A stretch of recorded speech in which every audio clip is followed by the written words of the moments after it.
2025-26-এর ISL আদৌ হবে কি না যা নিয়ে ধোঁয়াশা চলছে এখনও। তারপরও কিন্তু কিছু কিছু আইএসএলের দল রয়েছে যারা একের পর এক খেলোয়াড় কিন্তু সই করিয়ে চলেছে।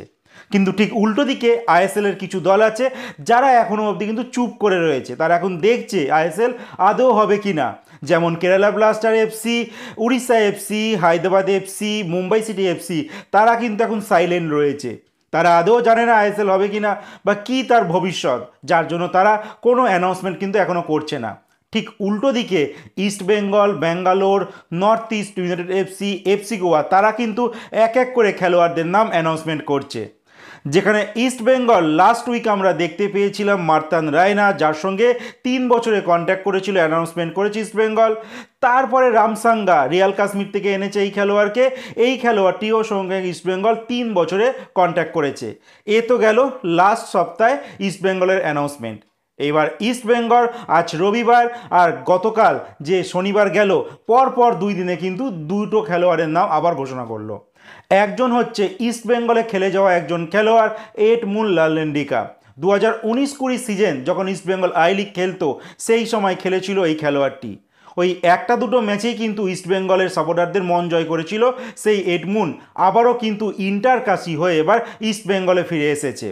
অনেক দিন আগেই ভিডিওতে তোমাদের জানিয়েছিলাম যে এডমুনকে কিন্তু ইস্টবেঙ্গল সাইন করে নিয়েছে, আর সেটাই কিন্তু ইস্টবেঙ্গলের তরফ থেকে শনিবার দিনকে অফিসিয়ালি জানিয়ে দেওয়া হলো যে এডমুন 26 বছর বয়সী এই খেলোয়াড়ের সঙ্গে 3 বছরের কন্ট্রাক্ট কিন্তু ইস্টবেঙ্গল সাইন করে নিল।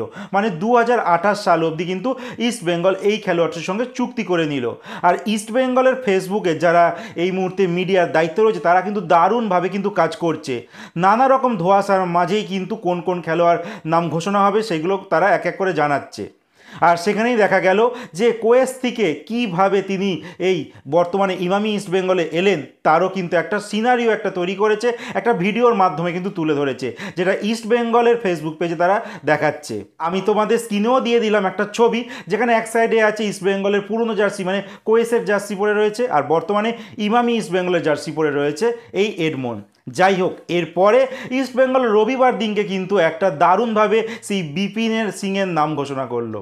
এই বিপিন সিংয়ের কথাও বলেছিলাম যে এই বিপিন সিংকে কিন্তু ইস্টবেঙ্গল সাইন করে নিয়েছে, আর আলটিমেট ইস্টবেঙ্গল কিন্তু নাম ঘোষণা করে দিল। এই 30 বছর বয়সী মুম্বাই থেকে এই বিপিন সিংকে সাইন করে নিল 2 বছরের জন্য ইস্টবেঙ্গল। তো ইস্ট বেঙ্গল কিন্তু 4খানা নতুন খেলোয়াড়কে তাদের দলে কিন্তু ইনক্লুড করলো। তো আগামী দিনে ইস্ট বেঙ্গল আরও কিছু খেলোয়াড়কে সাইন করাবে, যা ইস্ট বেঙ্গলের ফেসবুক পেজের তরফ থেকে কিন্তু এক ইঙ্গিত দিয়ে রাখছে। তো আমরাও ওয়েট করে থাকবো যে ইস্ট বেঙ্গলের ফেসবুক পেজ থেকে আর কোন কোন খেলোয়াড়ের নাম ঘোষণা হতে চলেছে। এর আগে অনেকগুলো খেলোয়াড়ের নাম বলেছিলাম, সেই নামগুলোই কিন্তু আপাতত চূড়ান্ত হয়ে গেছে। তো যে সমস্ত বিদেশি নামগুলো বলেছিলাম, এবার দেখা যাক সেই খেলোয়াড়গুলো ইস্ট বেঙ্গল চূড়ান্ত করেছে কিনা, সেটা ইস্ট বেঙ্গলের ঘোষণা পরই কিন্তু জানা যাবে।